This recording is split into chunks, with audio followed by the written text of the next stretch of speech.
अस्सलामुअलैकुम। SMTV global के साथ मैं हूं आमना अनफाल। सबसे पहले न्यूज हेडलाइंस।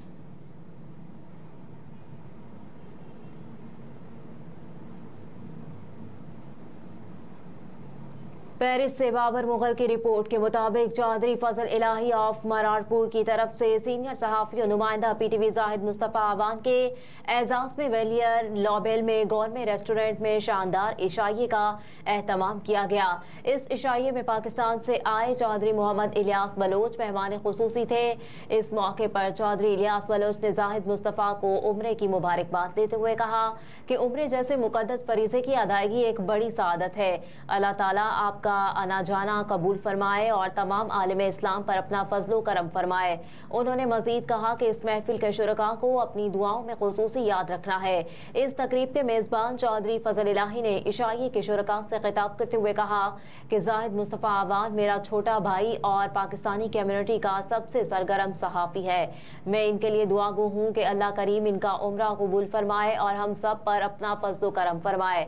उन्होंने मजीद कहा कि मैं तमाम आने वाले दोस्तों बिलखुसूस चौधरी इलियास बलोच का शुक्रगुजार हूँ जिन्होंने इस महफिल में शिरकत की। इस इशाइये में पाकिस्तानी कम्युनिटी की सियासी, समाजी और मजहबी शख्सियात जिनमें मुस्लिम लीग काफ के साबिक सदर Chaudhry Shaheen Akhtar, Peoples Party Europe के सदर डॉक्टर इरशाद कंबो, पाकिस्तानी कम्युनिटी साबिक कन्वीनर चौधरी लियाकत अली असमाइला, सीनियर सहाफ़ी Raja Mansoor Janjua, Raja Mahmood Yaqoob, Pak France volleyball association के मेंबर मियाँ साजिद गौरसी, चौधरी इमरान इस्माइला, साबिक सदर Muslim League Noon youth wing Rahil Bhatt, Haji Mukhtar, Chaudhry Altaf पाओ, मलिक अफजाल आवान, चौधरी मुबशिर, चौधरी मोहसिन, चौधरी सुल्तान फजल, चौधरी मुस्तफ़ा फजल, चौधरी मोहसिन, चौधरी काशिफ इलियास ऑफ UK, चौधरी तनवीर बोड़ा, चौधरी बाबर, चौधरी जाफर और दीगर ने शिरकत की।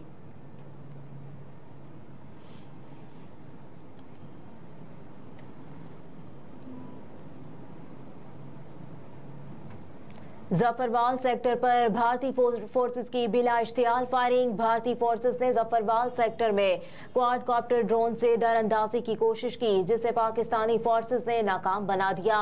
भारतीय फोर्सेस ने क्वाडकॉप्टर की दरअंदाजी की नाकामी पर पाकिस्तानी पोस्टों पर फायरिंग की।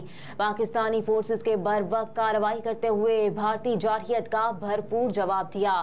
वाज़ेह है कि अगस्त में भी भारतीय फौज ने LOC के नक्याल सेक्टर में बिला इश्तियाल फायरिंग करके शहरियों को निशाना बनाया था। फायरिंग के नतीजे में कोटली का 60 साला शहरी गयास शहीद हो गया था। ISPR का बताना है कि इलाके में घास काटने वाली 3 खवातीन फायरिंग से शदीद खौफ का शिकार हो गई। तर्जुमान पाक फौज ने कहा कि भारत गुज़िश्ता कुछ अरसे से सीज फायर की सरीहन खिलाफ वर्जी कर रहा है। भारतीय मुहिम जोई का जवाब अपनी मर्जी की जगह और वक्त पर दिया जाएगा। ISPR ने कहा कि पाकिस्तान अपनी सरहदों पर पुरअमन का ख्वाह है। शहरियों के तहफ़्फ़ुज़ के लिए हर मुमकिन इक़दामात किए जाएंगे।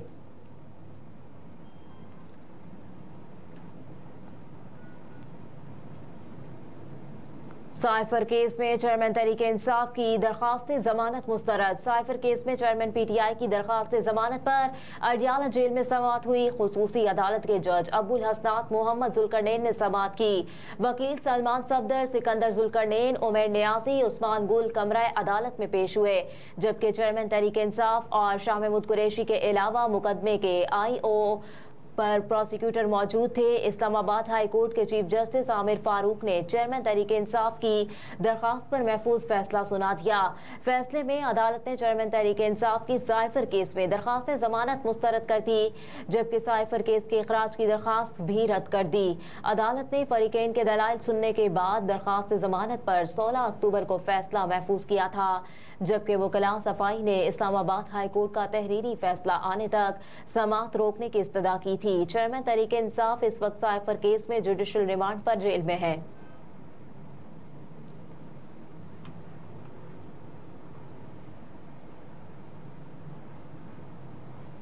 सियासी मुखालिफ जमातों के दरमियान बड़ा ब्रेक थ्रू। पीटीआई वफ्द और मौलाना फजलुर रहमान मुलाकात ग्रैंड डायलॉग की जानिब एक और बड़ा कदम है। तफसीलात के मुताबिक सियासी मुखालिफ जमातों के दरमियान बड़ा ब्रेक थ्रू सामने आया है। सियासी जमातों के दरमियान ग्रैंड डायलॉग पर काम शुरू हो गया। जराए ने कहा कि पीटीआई वफ्द और मौलाना फजलुर रहमान मुलाकात ग्रैंड डायलॉग की जानिब एक बड़ा इकदाम है। फजलुर रहमान आसिफ अली जरदारी मुलाकात में भी ग्रैंड डायलॉग पर बातचीत की गई। जराए के मुताबिक मौलाना पहले ही सियासी जमातों को एक दूसरे के लिए स्पेस पैदा करने का मशवरा दे चुके।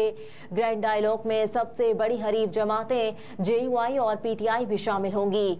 जराए के मुताबिक ग्रैंड डायलॉग में पीपल्स पार्टी और नून लीग समेत तमाम जमातों को शामिल किया जाएगा। गुज़िश्ता रोज जेयूआई फे के सरबराह मौलाना फजलुर रहमान से पाकिस्तान तहरीक इंसाफ के आला सतही वफ्द ने अहम मुलाकात की थी, जिसमें साबिक स्पीकर असद कैसर, अली मोहम्मद खान, बैरिस्टर सैफ और जुनैद अकबर जैसे रहनुमा शामिल थे।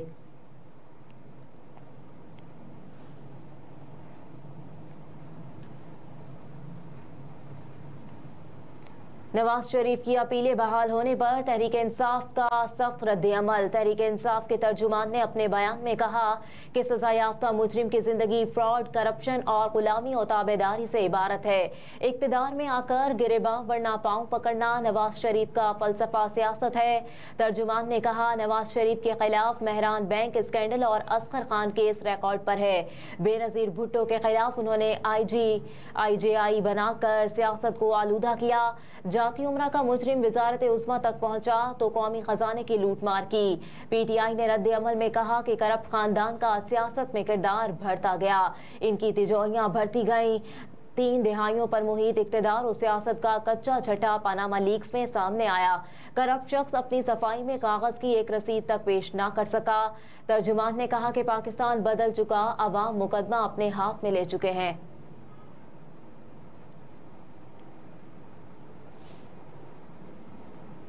जम्मू कश्मीर पर गैर कानूनी कब्जे के 76 साल मुकम्मल। कश्मीरी आज यौम सियाह मना रहे हैं। जम्मू कश्मीर पर गैर कानूनी कब्जे के 76 साल मुकम्मल हो गए। आज लाइन ऑफ कंट्रोल की दोनों जानिब दुनिया भर में कश्मीरी यौम सियाह मना रहे हैं। भारत ने 27 अक्टूबर 1947 को अपनी अफवाह जम्मू कश्मीर में उतारी।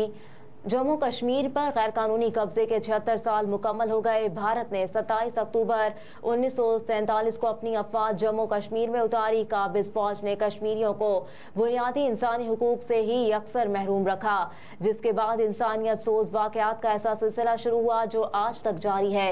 आज का दिन कश्मीरी अवाम के लिए स्याह तरीन दिनों में से एक है। गयूर और बहादुर कश्मीरी ने सिर्फ भारत के वहशियाना जुल्मों सितम और जबर के सामने डट खड़े हैं।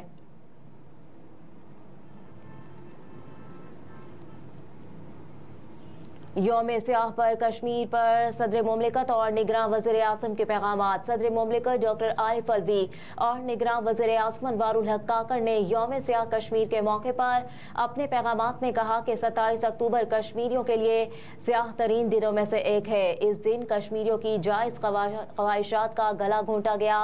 सदर मुमलिकत डॉक्टर आरिफ अलवी ने कश्मीर यौम सियाह के मौके पर अपने पैगाम में कहा कि 27 अक्टूबर 1947 कश्मीरी अवाम के लिए स्याह तरीन दिनों में से एक है।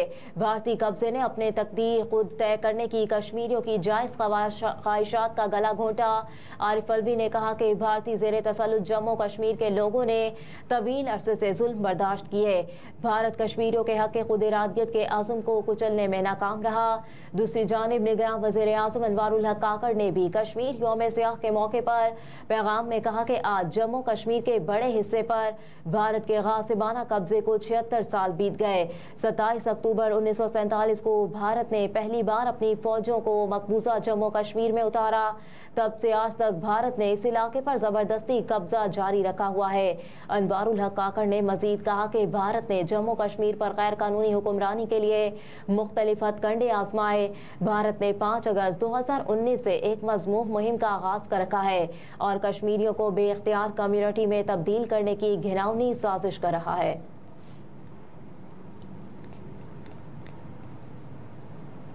वर्ल्ड कप में जनूबी अफ्रीका के खिलाफ मैच। आज ग्रीन शर्ट्स में कौन होगा आउट और कौन इन।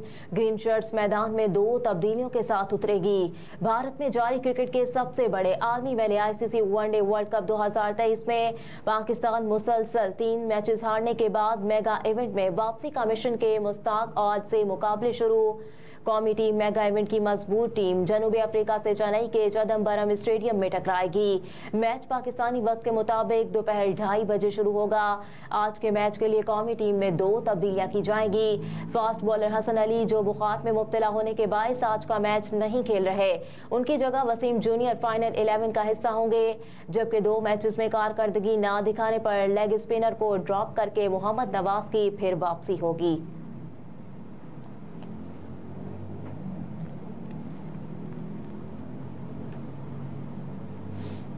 इस्राएली फौज का हमास के 5 कमांडरों को शहीद करने का दावा। शहीद होने वालों में हमास के इंटेलिजेंस डायरेक्टर के नाइब शादी बारूद और खान यूनस में हसन अब्दुल्ला शामिल हैं। तफसीलात के मुताबिक इस्राएली डिफेंस फोर्स ने हमास के 5 कमांडरों को शहीद करने का दावा कर दिया।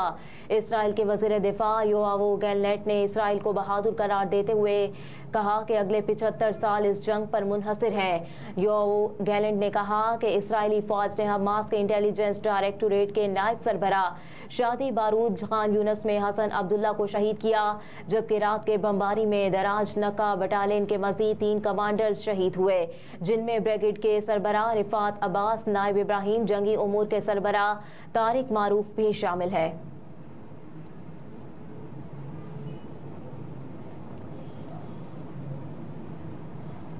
और इसराइल की जानिब से फ़लस्तीन में बर्बरियत का सिलसिला जारी है। शहदा की तादाद 7,000 से भी तजावुज़ कर चुकी। ऐसे में अमरीका ने मशरक़ी वस्ता में मज़ीद 900 अमरीकी फ़ौजी भेजने का ऐलान कर दिया। गैर मुल्की ज़राए इब्लाग के मुताबिक पेंटागन ने कहा कि गुज़िश्ता हफ्ते इराक में कम अज़ कम 12 और शाम में 4 हमले किए गए। इत्तेहादी अफवाज के ठिकानों पर हमलों में 20 से ज़ायद फ़ौजी ज़ख्मी हुए। नई तैनाती का मकसद अमरीकी फोर्सेस की हिफाजत और फ़ज़ाई दिफा को तक़वियत देना है। रिपोर्ट्स में बताया गया कि अमेरिका के फौजियों को इसराइल नहीं भेजा जाएगा। ये तैनाती खित्ते में इसराइली फ़लस्तीन जंग मज़ीद फैलने से रोकने का पैगाम देने की कोशिश है। दूसरी जानिब हिज़्बुल्लाह ने वाज़ेह पैगाम दिया है कि दुनिया के तमाम लड़ाका बहरी बेड़े भी आ जाएं तो हिज़्बुल्लाह को हमास की हिमायत से दस्तबरदार नहीं कराया जा सकता। लिबनानी मीडिया ने कहा कि 20 रोज़ के दौरान लिबनान और इसराइल के सरहदी इलाके में 17 इसराइली फौजियों को जहन्नुम वासिल किया गया। जबकि इसराइली मीडिया ने तस्दीक की है कि 7 अक्टूबर से जारी ऑपरेशन अल-अक्सा तूफान में इसराइल के 309 फौजी हलाक हो चुके हैं, जबकि 224 अफराद ताहाल यरगमाल हैं।